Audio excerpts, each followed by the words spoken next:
Hello दोस्तों, आपका स्वागत है हमारे चैनल में। आज का जो टॉपिक है वो है सिस्टमेटिक डिजीज एंड आई। कौन कौन से सिस्टमेटिक डिजीज से हमारा आई अफेक्ट होता है, इसके बारे में आज डिस्कशन करेंगे। सबसे पहले जो इसका एक समरी टाइप का रिवीजन कर लेते हैं, उसके बाद इसको डिस्कस करेंगे। न्यूरोफाइब्रोमेटोसिस टाइप 1 मतलब कि NF1, इसमें मेनली हमें लिंच नोड्यूल्स देखने को मिलता है आई में। ठीक है। दूसरा NF टाइप 2, इसमें मेनली हमें पोस्टीरियर सब कैप्सुलर कैटरैक्ट देखने को मिलता है। पोस्टीरियर सब कैप्सुलर कैटरैक्ट देखने को मिलता है। ठीक है। तीसरा एस्ट्रेगर्स, क्या है? एस्ट्रूज बेवर सिंड्रोम, ये एक बीमारी है। इसमें हमारा कौन सा आई पार्ट अफेक्ट होता है? तो इसके कारण हमारे आई में ग्लाउकोमा होने का खतरा है। ठीक है। चौथा बोन हिपेल लिंदाओ सिंड्रोम, इसमें कौन सा हमारा आई अफेक्ट होता है? इसमें हमारे आई को रेटिनल एंजियोमा होने का डर है। ठीक है। पांचवा ट्यूबरस स्क्लेरोसिस, इसमें क्या होगा? तो रेटिना फाकोमा होने का डर है। रूमेटॉइड अर्थराइटिस, इसमें हमारा आई क्या हो जाता है? ड्राई हो जाता है। सिस्टमेटिक लूपुस इराइथेमस, इसमें भी हमारा आई क्या हो जाता है? ड्राई हो जाता है। वेगनर ग्रेनुलोमेटोसिस, इसमें क्या होता है? तो हमारा जो कॉर्निया है उसमें अल्सर हो जाता है। तो कौन सा? Peripheral corneal ulcer. ठीक है। अगला जो है टाइफाइड आई डिजीज, इसमें मेनली हमारा लीड जो है वो रिट्रैक्ट कर जाता है। बेहचेत डिजीज, कौन सा? बेहचेत डिजीज, इसमें हमारा एंटीरियर यूवाइटिस होने का खतरा है। और जब loss of vision, most common loss of vision की बात करें अगर NF1 में, तो वो होता है due to bilateral optic nerve glaucoma के कारण। ठीक है। तो इतने डिजीज मेनली हमारा सिस्टमेटिक डिजीज के कारण आई अफेक्ट होता है। ठीक है। चलिए अब एक एक करके डील करते हैं। सबसे पहला कौन है? यूवाइटिस। यूवाइटिस का मतलब क्या होता है? तो हमारा जो इंट्राऑकुलर स्ट्रक्चर है, कोई भी इंट्राऑकुलर स्ट्रक्चर में अगर इन्फ्लामेशन हो जाए तो उसको हम यूवाइटिस कहते हैं। आप जब एनाटोमी पढ़ रहे होंगे तो आपको यूविया का मतलब बताया था। किसका? यूविया। यूविया में क्या होता है? इन्फ्लामेशन हो जाता है, इसी के कारण हमारा यूवाइटिस होता है। ठीक है। ये वर्ल्ड वाइड है, प्रिविलेंट है, परमानेंट इरवोकुलर ब्लाइंडनेस हो जाता है, मतलब कि इसमें परमानेंट ब्लाइंडनेस होने का डर है अगर तुरंत डायग्नोसिस नहीं करेंगे तो। इसको हम ब्रिज ऑफ ऑप्थेल्मोलॉजी भी कहते हैं, मतलब ये इंटरनल मेडिसिन और ऑप्थेल्मोलॉजी दोनों को एक साथ जोड़ के रखता है। कौन? यूवाइटिस। ठीक है। तो अभी बताए थे कि सिस्टमेटिक डिजीज ऊपर डिस्कस किए, इसमें मेनली 3 चीज़ें पढ़नी होती है। एक तो ऑटोनोमिक डिजीज, इन्फेक्शन के कारण जो होता है, और तीसरा पैरासाइटिक। तो ऑटोनोमिक डिजीज में कौन कौन सा होता है जो हमारे आई को अफेक्ट करता है? Systematic lupus erythematosus, ankylosing spondylitis, psoriatic arthritis, Reiter's syndrome. Infection में ऑकुलर साइफिलिस और ऑकुलर ट्यूबरकुलोसिस। पैरासाइटिक में ऑकुलर टॉक्सोप्लाज्मोसिस और ऑकुलर टॉक्सोकेरियासिस। ठीक है। चलिए एक का करके देखते हैं। सबसे पहले सिस्टमेटिक लूपुस इराइथेमस, अभी ऊपर देखा ये क्या है? ऑटो इम्यून डिजीज है। ये किस कारण होता है? तो ऑटो एंटीबॉडी या इम्यून कॉम्प्लेक्स के कारण होता है। इसमें क्या होता है? हमारा इम्यून सिस्टम खुद के सेल को मारने लगता है। तो इसमें सबसे पहले आप क्या देखने को मिलेगा? अर्थराइटिस, ग्रेनुलोनेफ्राइटिस और डर्माइटिस, ये तीनों इसका याद रखिएगा। अर्थराइटिस, ग्लोमेरुलोनेफ्राइटिस और डर्माटाइटिस। ठीक है। अर्थराइटिस मतलब बोन को अफेक्ट करता है। ग्लोमेरुलोनेफ्राइटिस आपको पता है ये किडनी को अफेक्ट करता है। डर्माटाइटिस मतलब स्किन में अफेक्ट करता है। आइटिस मतलब इन्फ्लामेशन। इसमें जो कॉमन है हेमेटोलॉजिक और न्यूरोलॉजिकल सिम्टम देखने को मिलेगा। ठीक है। तो अब इसमें आई इन्वॉल्वमेंट भी होता है, इसलिए तो हम इसको पढ़ रहे हैं। तो आई इन्वॉल्वमेंट में क्या होगा? तो मेनली लीड डर्मेटाइटिस हो जाएगा, जो हमारा आई लीड है उसमें क्या हो जाएगा, इन्फ्लामेशन हो जाएगा। केराटाइटिस होने का दर है, स्क्लेराइटिस होने का दर है, रेटिना और कोराइलेशन होने का भी दर है। इसलिए इसको हम क्या कहते हैं, लुपुस रेटिनोपैथी कहते हैं, लुपुस रेटिनोपैथी। इसके अगर कोई सिम्टम पूछे तो लीड का डर्मेटाइटिस हो जाना, केराटाइटिस हो जाना, स्क्लेराइटिस हो जाना और रेटिनल या कोराइडल लेशन हो जाना। देखिए आप इसमें लेशन देख सकते हैं, ये जो वाइट वाइट वाला पार्ट है, ठीक है। अब इसमें कौन कौन सा क्राइटेरिया है जो इसको क्लासिफाई करता है कि ये सिस्टमेटिक लुपुस इराइथेमस का है। तो पहला तो क्या है इसमें, मालार रैश। कैसा रैश, तो एक बात याद रखिएगा, ये जो सिस्टमेटिक लुपुस इराइथेमस है ना, उसमें ये बटरफ्लाई लाइक स्ट्रक्चर बनता है हमारा चीक पे और नोज पे, ठीक है। और इसमें क्या देखने को मिलेगा, डिस्क्वायड रैश देखने को मिलेगा, फोटोसेंसिटिविटी देखने को मिलेगा, मुंह में अल्सर होगा, अल्थराइटिस होगी, सेरोसाइटिस होगी, renal disorder, neurological disorder, haematologic, immunologic और एंटी न्यूक्लियर एंटीबॉडीज देखने को मिलता है। अब आपको जब देख ही रहे हैं तो मालार रैश और डिस्क्वायड रैश क्या हो, देखिए जो बटरफ्लाई की तरह शेप है ना, यही सिस्टमेटिक लुपुस इराइथेमस का मेन चेन है, ये इसी को कहते हैं मालार रैश। और जो हमारा डिस्क्वायड रैश था वो इसको कहते हैं, ठीक है।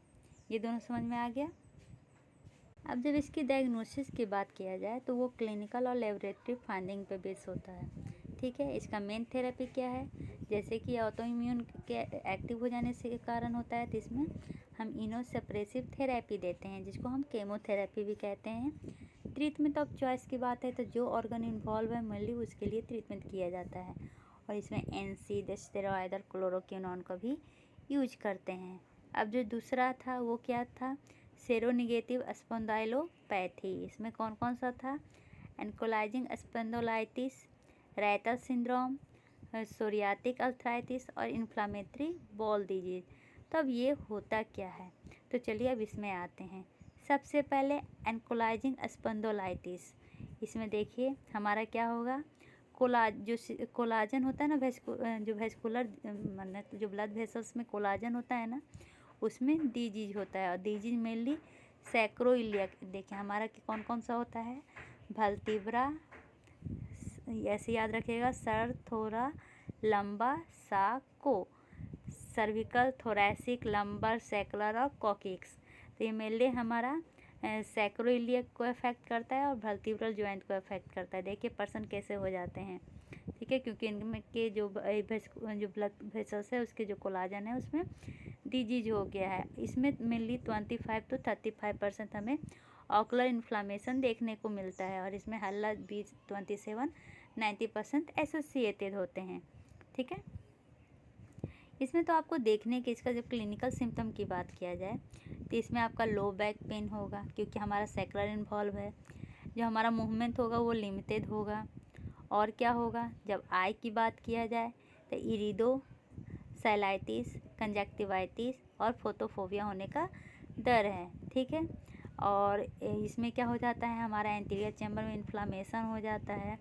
जब थेरेपी की बात किया जाए तो हम टॉपिकल स्टेरॉयड, NSAID या मेथोट्रिजेट देते हैं, ठीक है। रेटल सिंड्रोम, अब ये रेटल सिंड्रोम क्या होता है, तो पहले ये देखते हैं। जब हम रेटल सिंड्रोम की बात करते हैं तो ये एक अर्थराइटिस का एक फॉर्म है, जिसमें मेनली पेन, स्वेलिंग, रेडनेस और हीट होता है। इसमें मेनली आपको ट्रायड देखने को मिलेगा। ट्रायड में क्या क्या, तो पहले तो एसिमेट्रिक अर्थराइटिस, फिर यूरेथ्राइटिस, यूरेथ्रा में इन्फ्लामेशन, और एक और चीज़ कंजक्टिवाइटिस। ये तीनों इसका क्या है, ट्रायड है। तो ये मेनली अर्थराइटिस डिसऑर्डर होता है जो अफेक्ट करता है स्पाइन को। स्पाइन में भी कौन सा पार्ट, तो जॉइंट को करता है, और किसके, तो सैक्रोइलियाइक जॉइंट जो हमारा पेल्विस में होता है उसको ये अफेक्ट करता है, ठीक है। तो रिएटर सिंड्रोम में मेनली 3 ट्रायड देखने को मिलता है। इसका डायग्नोसिस हम मेनली इसके मेजर क्राइटेरिया और माइनर क्राइटेरिया पे करते हैं। मेजर क्राइटेरिया में अभी बताए थे क्या क्या होता है, यूरेथ्राइटिस, यूरेथ्रा में इन्फ्लामेशन, कंजक्टिवाइटिस, कंजक्टिवा में इन्फ्लामेशन, इरिडोसाइक्लाइसिस। इसका मतलब क्या होता है, इरिडो मतलब कि आइरिस, साइक्लिक मतलब कि सिलियरी मसल में इन्फ्लामेशन, और अर्थराइटिस। ये इसका मेनली 3 ट्रायड है। माइनर क्राइटेरिया की बात किया जाए तो इसमें एचिलीज टेंडनाइटिस हो जाएगा, सैक्रोइलियाटिस हो जाएगा, प्रोस्टिटाटिस हो जाएगा, डायरिया हो सकता है, पेनलेस ओरल अल्सर और केराटिटिस होने का भी डर है। जो इसको ट्रिगर करता है वो होता है डिसेंट्री और यूरेथ्राइटिस। थेरेपी में हम क्या देंगे, जैसा इन्फेक्शन वैसा उसका ट्रीटमेंट करेंगे। ठीक है, ये देखिए पूरा इन्फ्लामेशन है, पिक्चर में देख रहा है, ये है, ये वाला टेंडन में इन्फ्लामेशन है, ये वाला पार्ट क्या हो रहा है हमारा पेनिस में, देखिए क्या हो गया, पूरा अल्सर टाइप का हो गया। तो जैसा जिसका ये बीमारी हो वैसा उसका ट्रीटमेंट होता है। अब क्या है, तो सोरियाटिक अल्थराइटिस, इसमें देखिए क्या हो गया है, तो स्वेलिंग हो गया जॉइंट में, क्यों, तो ये रूमेटॉइड अल्थराइटिस के कारण। इसमें मेनली क्या क्या देखने को मिलता है, तो स्किन लेसन देखने को मिलता है, अल्थराइटिस देखने को मिलता है। लेकिन स्किन लेसन में भी कौन, तो नाम से ही देखिए क्या है, सोरियाटिक, मतलब कि सोरियासिस देखने को मिलेगा। ठीक है, अल्थराइटिस देखने को मिलेगा, लेकिन आरएफ देखने को नहीं मिलता। अब आरएफ का फुल फॉर्म क्या, इसमें मेनली रिमेटिक फीवर एब्सेंट होता है, नेल में चेंजेज होते हैं, यूहाइटिस सिविया में इन्फ्लामेशन होता है, लो ग्रेड वेस्कुलाइटिस, मतलब वेस्कुलर में क्या होता है, इन्फ्लामेशन होता है। नेल में देखिए कैसे चेंजेस होते हैं, ऐसा लगता है कि नेल को खाया गया है या कवर गया है भी, इससे ऐसा लगता है। देखिए यूहाइटिस हो गया है, लो ग्रेड वेस्कुलाइटिस भी देखने को मिलता है। थेरेपी में हम क्या करते हैं, टॉपिकल कॉर्टिकोस्टेरॉइड देते हैं, और क्या देते हैं, पूहा देते हैं। अब पूहा का फुल फॉर्म क्या होता है, अब ये पूहा क्या है, द पी से होता है ये पोरालिन, यूवी अल्ट्रावायलेट ए, ये एक अल्ट्रावायलेट लाइट थेरेपी ट्रीटमेंट है, मेनली स्किन डिजीज के लिए होता है, जैसे कि eczema, psoriasis, graft versus host disease, vitiligo, mycosis, large plaque parapsoriasis, ये सब के लिए इसका मेनली ट्रीटमेंट होता है। ठीक है, इसमें अगर सीवियर हो जाए सोराटिक अल्थराइटिस तो हम मिथोट्रिजेड या साइक्लोस्पोरिन भी देते हैं। अब नन पैरासाइटिक इन्फेक्शन, इसमें मेनली साइफाइलिस है, ये मेनली ट्रिपोनेमा पैलिडियम के कारण होता है। ये एक सेक्सुअली ट्रांसमिटेड डिजीज है, और इसके प्राइमरी इन्फेक्शन में आपको क्या देखने को मिलेगा, कैंकरी, देखिए कैंकली इस टाइप का आपको प्राइमरी इन्फेक्शन में देखने को मिलेगा। ये मेनली आई को भी अफेक्ट करता है, इसलिए इसको ऑकुलर साइफिलिस भी कहते हैं। इसके 3 स्टेज होते हैं, प्राइमरी, सेकेंडरी और टर्शियरी। प्राइमरी स्टेज में आपको कैंकरी देखने को मिलेगा, सेकेंडरी स्टेज में आपको फीवर, मलेस, रैश और लिम्फ एडिनोपैथी देखने को मिलेगा, और टर्शियरी स्टेज में आपको कार्डाइटिस, एरोटाइटिस, ब्रेन, किडनी, बोन और आई इन्वॉल्वमेंट होगा। मतलब कि हमारा जो ऑकुलर इन्वॉल्वमेंट है वो मेनली थर्ड स्टेज में होता है, टर्शियरी स्टेज में। ठीक है, इसमें आई का कोई भी एरिया अफेक्ट हो सकता है, कॉर्निया से लेके ऑप्टिक नर्व तक। मेनली इसमें आयराइटिस, मतलब कि आइरिस में इन्फ्लामेशन देखने को मिलता है। डायग्नोसिस कैसे करेंगे, तो एफटी या एंटीबॉडी या एमएचए टीपी से करते हैं। थेरेपी में हम पेनिसिलिन जी देते हैं 24 माइक्रो आईवी के थ्रू एवरी 24 आवर्स पे 10 दिन के लिए, 10 दिन के लिए हम देते हैं। उसके साथ penicillin G 2.4 IM intramuscular each week 3 week के लिए देते हैं। ठीक है, देखिए यही आइरिस में इन्फ्लामेशन होया हुआ है।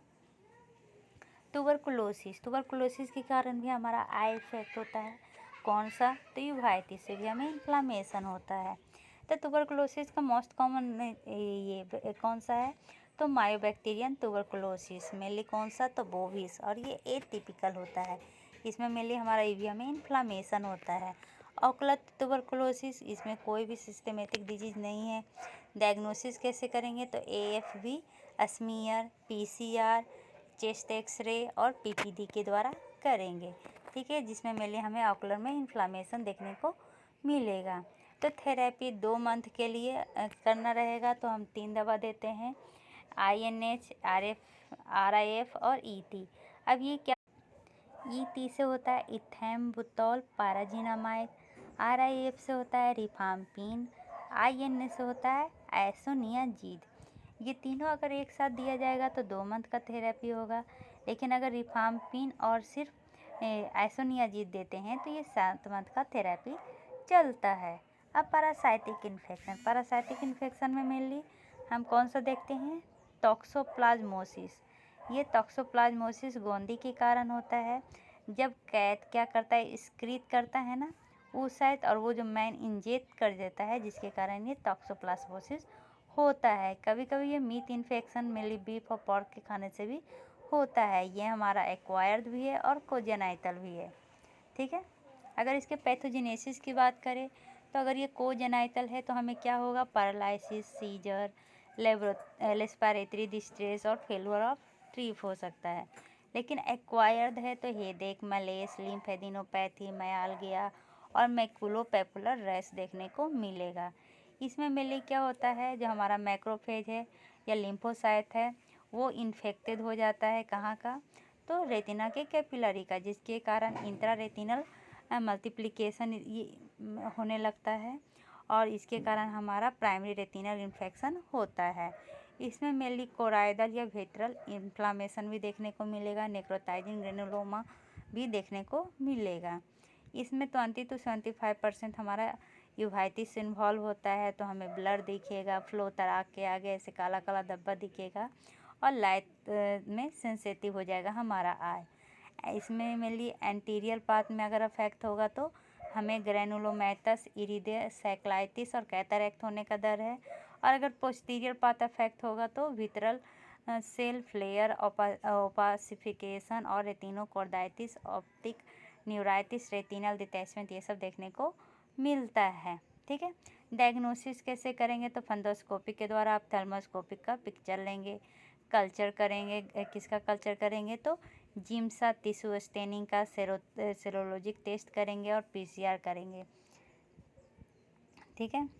अब इसका जब ट्रीटमेंट की बात करें तो अगर पोस्टीरियर पोल इन्वॉल्वमेंट है तो पेरीपेपिलरी सीवियर विट्रस रिएक्शन को डिक्रीज किया जाएगा, ठीक है। और डिफर ट्रीटमेंट में पेरिफेरल लेशन जो है उसको ट्रीट करेंगे। तो इसमें देंगे क्या क्या, तो रेगविन 1 में हम पहले देते हैं पायरीमिथामाइन, ठीक है। फिर क्या देंगे, फोलिनिक एसिड देंगे, सल्फादियाजीन देंगे। और इसमें कभी भी हम स्टेरॉयड अकेले नहीं देंगे या रीजनल स्टेरॉयड नहीं दिया जाता है। रेगिमेन 2 की बात किया जाए तो क्लिंडामाइसिन, सल्फादियाजीन देते हैं और ये कॉम्बिनेशन में देते हैं ताकि सीडोमेम्ब्रेनस कोलाइटिस को कम किया जाए। रेगविन 3 में हम ट्राइमिथोप्रीम और मिथोक्साजोल देंगे, जो कभी भी प्रेग्नेंट वुमेन में नहीं दिया जाता है। हम क्लिंडामाइसिन और प्रेडनिसोन दे भी सकते हैं और नए भी दे सकते हैं, ठीक है। ट्रीटमेंट अल्टरनेटिव में हम टेट्रासाइक्लिन, लेजर थेरेपी, क्रायोथेरेपी, विरेक्टोमी और सबकुटेनियस क्लिंडामाइसिन भी दे सकते हैं, ठीक है। टॉक्सोकैरियासिस, ये मेनली टॉक्सोकारा कैनिस डिजीज के कारण होता है। ये डॉग वो वाला था जो कैट के कारण होता था, ये डॉग के कारण होता है। इसमें रेटिना में क्या होता है, ये जो डेड लार्वा होता है इसके कारण क्या होता है, एब्सेस बनने लगता है, किसका, तो इस्नोफिल का, जिसके कारण हमारा जो ग्रेनुलोमा और अस्कार बन जाता है ये ऑर्गेनिज्म के चारों तरफ, ठीक है। तो ये मेनली डॉग के कारण होता है। टॉक्सिकैरियासिस, ऐसे भी कैरिया कहाँ पर रहेगा, वो कैनान किसका होता है, टीथ, ये डॉग का होता है, ठीक है। इसमें मेनली 2 तरह का देखने को मिलते हैं। जो हमारा विसरल लार्वा माइग्रेन है वो हमारे आई को अफेक्ट नहीं करता है, लेकिन जो ऑकुलर टॉक्सोकैरियासिस है वह हमारे आई को अफेक्ट करता है, ठीक है। इसमें मेनली पेनिवाइटिस या इंडोप्थेल्माइटिस फॉर्म देखने को मिलेगा। पोस्टीरियर रेटिनल ग्लोकोमा हो सकता है या पेरिफेरल रेटिनल ग्रेनुलोमा होने का डर है। डायग्नोसिस अल्ट्रासाउंड, इल्सा, पीसीआर टेस्ट करेंगे। थेरेपी में कोई भी एंटीहेल्मिक लेने की ज़रूरत नहीं है। स्टेरॉयड या वेटेलो रेटिनल सर्जरी से ये सही हो जाए।